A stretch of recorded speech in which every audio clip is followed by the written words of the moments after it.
Hello everyone and welcome back to the journey to become a ultimate React.js developer। Last video के अंदर हमने देखा कि use effect hook क्या होता है और उसे प्रैक्टिस किया।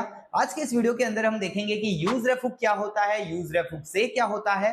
ये सारी चीजें आज के इस वीडियो में देखेंगे। So let's start the video. First of all, use ref hook क्या होता है, इसका यूज आप कब करोगे? तो देखो, जब भी आपको अपने फंक्शनल कंपोनेंट के अंदर एक वेरिएबल बनाना है जिसके अंदर आप अपने डेटा को स्टोर कर सकते हो और ऑल्सो जब जरूरत पड़े तब उसे चेंज भी कर सकते हो, तब आप इसका यूज करोगे। अब आप लोग कहोगे कि ये काम तो हम यूज स्टेट हुक से भी कर सकते हैं, जिसकी मदद से हम वेरिएबल क्रिएट कर सकते हैं and also using the setter function उस वेरिएबल की वैल्यू को चेंज भी कर सकते हैं। तो फिर हमें यूज रेफ हुक की क्या जरूरत है? तो देखो, यूज स्टेट हुक से अगर आप किसी वेरिएबल को बनाते हो और जब उसकी वैल्यू को चेंज करते हो ना, तो पूरा कंपोनेंट री-रेंडर होता है। और ऐसे बहुत सारे केसेस हैं जिसके अंदर आप नहीं चाहोगे कि आपका कंपोनेंट री-रेंडर हो जब आपके वेरिएबल की वैल्यू चेंज हो। तो उन केसेस के अंदर आप यूज रेफ हुक का यूज करोगे। यानी कि यूज रेफ हुक से अगर आप किसी वेरिएबल को बनाते हो और उसकी वैल्यू को चेंज करते हो तो पूरा कंपोनेंट री-रेंडर नहीं होता है। That's it. अब इस चीज को सुन के आपके मन में कंफ्यूजन पक्का आएगा कि क्यों हम लेट और वेर का यूज नहीं कर सकते इस केस के अंदर।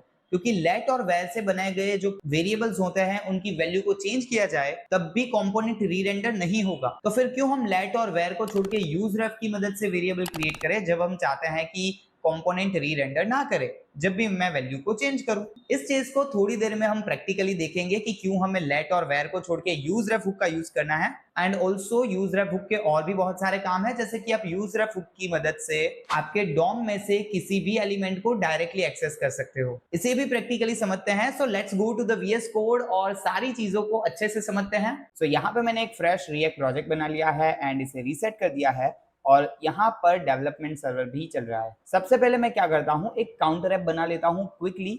उसके लिए क्या करेंगे, यूज स्टेट वेरिएबल बनाना पड़ेगा। सो यहाँ पे मैं लिखता हूँ कॉन्स्ट, इसके अंदर काउंट, सेट काउंट एंड यहाँ पे इज इक्वल टू करके यूज स्टेट वेरिएबल को कॉल करते हैं एंड इनिशियल वैल्यू जो है इसकी 0 रखते हैं।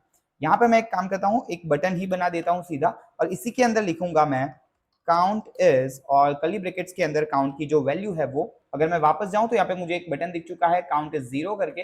मैं चाहता हूं जब भी मैं इसके ऊपर क्लिक करूं तो ये काउंट जो है वो बढ़ना चाहिए। सो यहाँ पे ऑन क्लिक लगा देते हैं, ऑन क्लिक इवेंट लिसनर, और इसके अंदर एक फंक्शन कॉल होगा कुछ इस तरह से, जो कि क्या करेगा, सेट काउंट को कॉल करके उसकी वैल्यू को इंक्रीज करेगा बाय 1। तो इसके अंदर मैं लिख दूंगा काउंट प्लस 1। यहाँ पे इसे फॉर्मेट कर देते हैं, अच्छे से फॉर्मेट हो चुका है ये हमारा पूरा बटन। इसके अंदर लिखा हुआ है काउंट इज और काउंट की वैल्यू।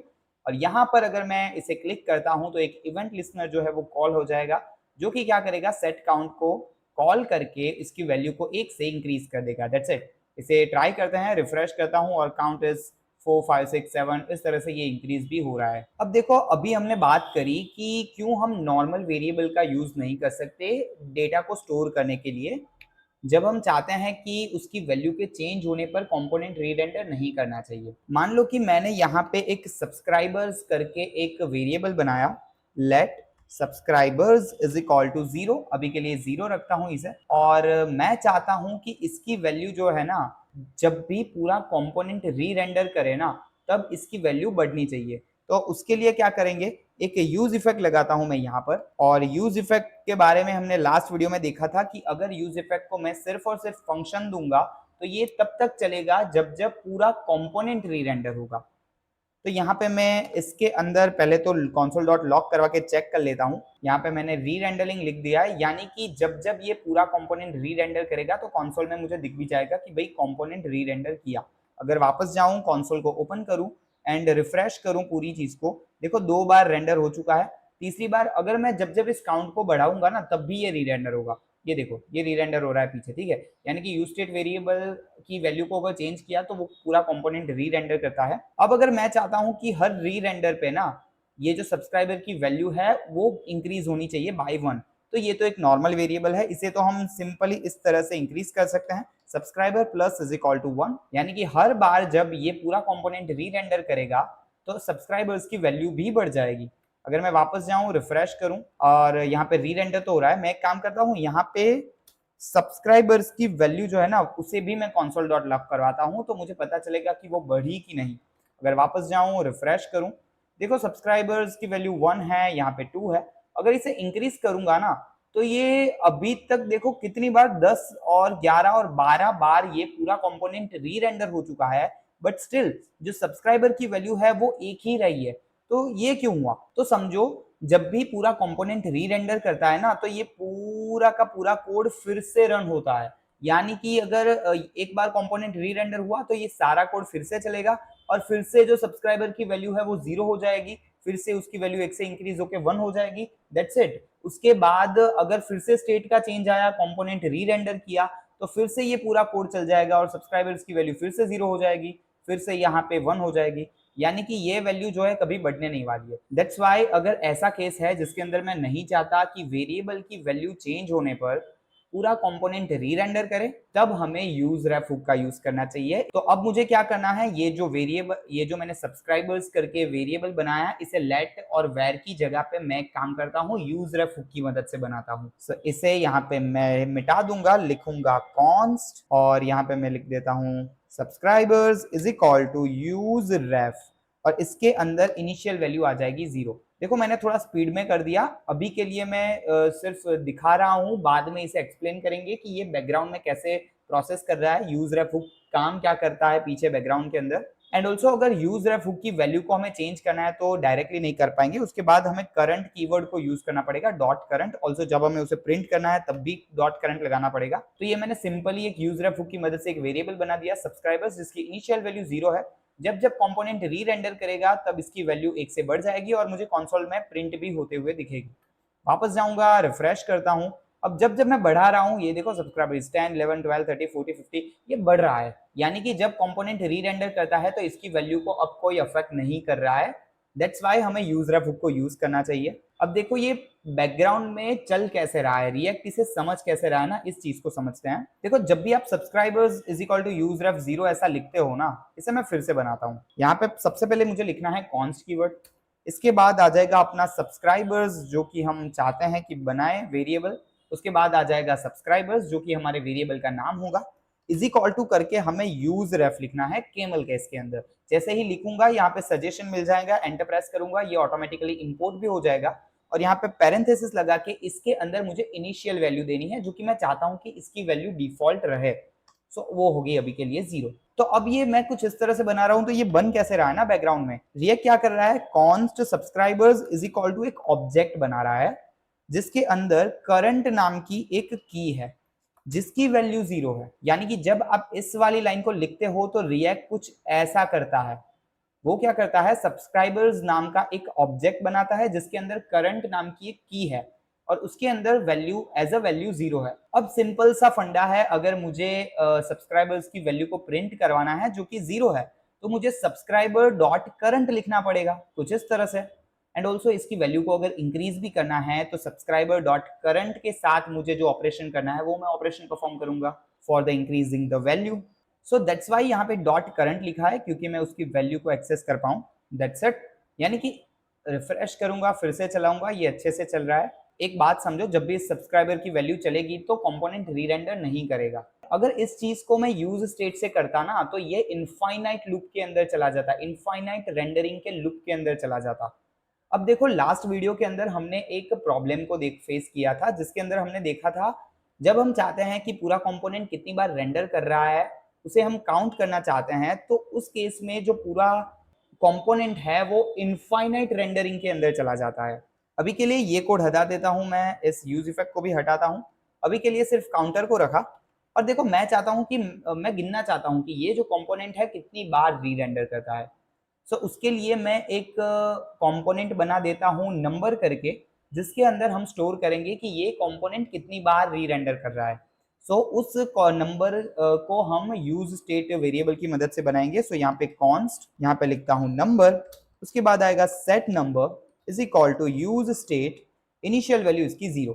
और देखो यूज इफेक्ट हुक का यूज करेंगे यहाँ पे डिटेक्ट करने के लिए कि कंपोनेंट कितनी बार री रेंडर हुआ। तो उसके लिए हम यूज इफेक्ट को सिर्फ एक एरो फंक्शन देंगे। इसका मतलब है कि ये एरो फंक्शन कब कब चलेगा, जब पूरा कंपोनेंट री रेंडर करेगा।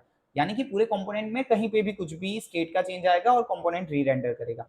इसके अंदर मैं क्या करता हूँ, सेट नंबर जो है उसकी वैल्यू को नंबर प्लस 1 कर देता हूँ। एंड ऑल्सो मैं देखना भी चाहता हूँ तो यहाँ पे मैं पी टैग के अंदर प्रिंट भी करवा देता हूँ। नंबर, यहाँ पे लिख देखता हूँ री रेंडर काउंट इज, अगर वापस जाऊंगा रिफ्रेश करूंगा तो ये देखो भाई ये तो बढ़ता ही जा रहा है, जैसा कि लास्ट वीडियो में हुआ था। ये इनफाइनाइट रेंडरिंग के अंदर चला जा चुका है, एक लूप के अंदर जा चुका है, जो कि भाई रेंडर होता ही रहेगा होता ही रहेगा होता ही रहेगा। अब तक ये जो साइट है वो 10,000 बार री रेंडर हो चुकी है, आई मीन कंपोनेंट। तो इस चीज से कैसे बचोगे? देखो ये हो क्यों रहा है, पहले तो इस चीज को समझो। ये यूज इफेक्ट कब चलेगा?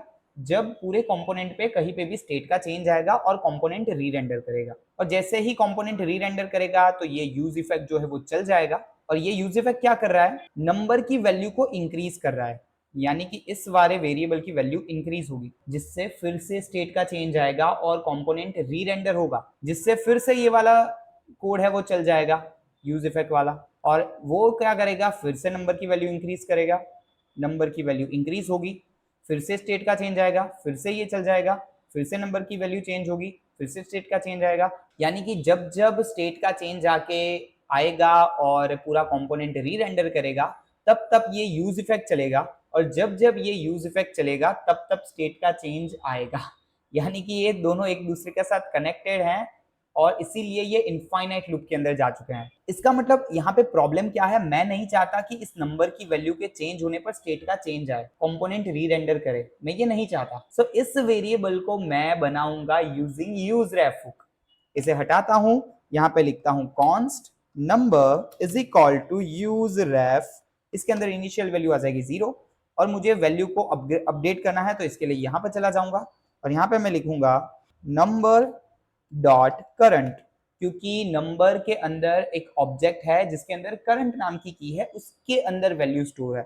सो number dot current plus is equal to 1, और नीचे जहां पे मैंने नंबर लिखा था वहां पे नंबर डॉट करंट लिखना है, क्योंकि करंट के अंदर जो है वो 0 स्टोर है। अगर मैं वापस जाऊं, रिफ्रेश करूं पूरे पेज को, और जब अब देखो अब ये कोड प्रॉपर्ली चल रहा है, अब मुझे ये दिखा रहा है कि भाई देखो काउंटर की वैल्यू 16 है और री रेंडर काउंट कितना है? 17।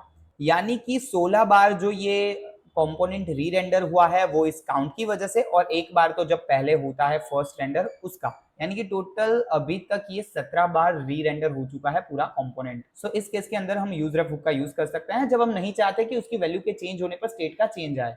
एंड ऑल्सो ये कोड फिर से जब चल रहा है तो ये अफेक्ट भी नहीं कर रहा है, जैसा कि लेट और वेर में कर रहा था। अब देखो यूजरेफ हुक का और भी एक काम होता है, उसकी मदद से आप डॉम के किसी भी एलिमेंट को डायरेक्टली एक्सेस कर सकते हो। इस चीज को समझते हैं। देखो यहाँ पे मैं RFC करके एक फ्रेश कंपोनेंट बनाता हूँ, यहाँ पे एक इनपुट फील्ड बना देता हूँ जिसके अंदर type is equal to text लिखा हुआ है, प्लेस होल्डर, उसके अंदर enter your name, that's it. And अब मैं क्या करूंगा, एक यूज रेफ हुक की मदद से एक वेरिएबल बनाता हूँ कॉन्स्ट, और उसका नाम रखूंगा इनपुट रेफ, जो कि मैंने एक रेफरेंस क्रिएट किया, ऐसा आप सिंपल लैंग्वेज में समझ लो।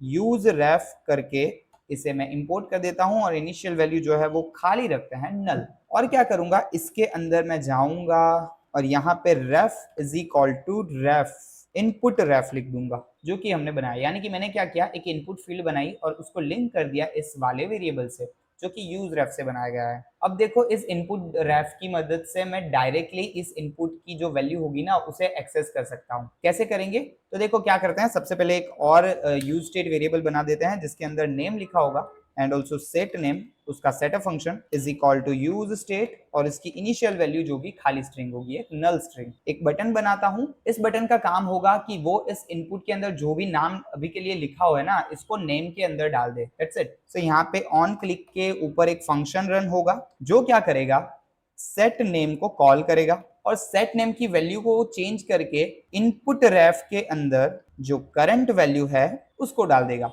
यानी कि देखो input dot current dot value ये लिखोगे, इससे आप जो है इस इनपुट फील्ड के अंदर जो लिखा हुआ होगा ना उसकी वैल्यू उसे एक्सेस कर सकते हो। एंड ऑल्सो यहाँ पे बटन के नीचे मैं H1 टैग के अंदर वेलकम और उसके बाद जो नेम है वो लिख देता हूँ यहाँ पे, दैट्स इट। अगर मैं वापस जाऊं ब्राउजर के अंदर और यहाँ पे अपना नाम लिखूं और क्लिक में वाले बटन को प्रेस करूंगा तो देखो वेलकम सेट लिखा हुआ आ चुका है। यानी कि देखो हमने इस इनपुट फील्ड के अंदर जो भी लिखा है ना उसे हम डायरेक्टली एक्सेस कर रहे हैं using the use ref hook. यानी कि डॉम के किसी भी एलिमेंट को आप इस तरह से डायरेक्टली एक्सेस कर सकते हो using the use ref hook. हमने क्या किया, एक इनपुट फील्ड बनाई और उसको इस यूज रेफ वाले वेरिएबल के साथ लिंक कर दिया। देखो यहाँ पे मैंने इनपुट रेफ लिखा है फॉर अ मीनिंगफुल नेम आप कुछ भी दे सकते हो, बस आपको यहाँ पे रेफरेंस में वो दे देना है। और फिर जब भी आपको उसे एक्सेस करना है तो वो जो वेरिएबल नाम है जो कि अभी है इनपुट रेफ डॉट करंट डॉट वैल्यू को यूज करना है। उसकी मदद से उस इनपुट फील्ड की वैल्यू को आप डायरेक्टली एक्सेस कर सकते हो। जो हमने एक्सेस करके यहाँ पे जो सेट नेम है उसको चेंज किया, सेट नेम है उसे कॉल करके नेम को चेंज किया, दैट्स इट। ये 2-4 चीजें हैं जिसके अंदर यूज रेफ सबसे ज्यादा यूज में आएगा जब आप चाहते हो कंपोनेंट रीरेंडर ना करे, जब वैल्यू चेंज हो, आप डॉम के किसी एलिमेंट को डायरेक्टली एक्सेस करना चाहते हो उसके अंदर, that's it. And that's it, let's wrap the video. आज के इस वीडियो में इतना ही। अगले कुछ वीडियोस के अंदर हम कुछ और नए हुक्स के बारे में सीखेंगे इन रिएक्ट जेएस। मिलते हैं अगले वीडियो में, तब तक के लिए टाटा बाय बाय।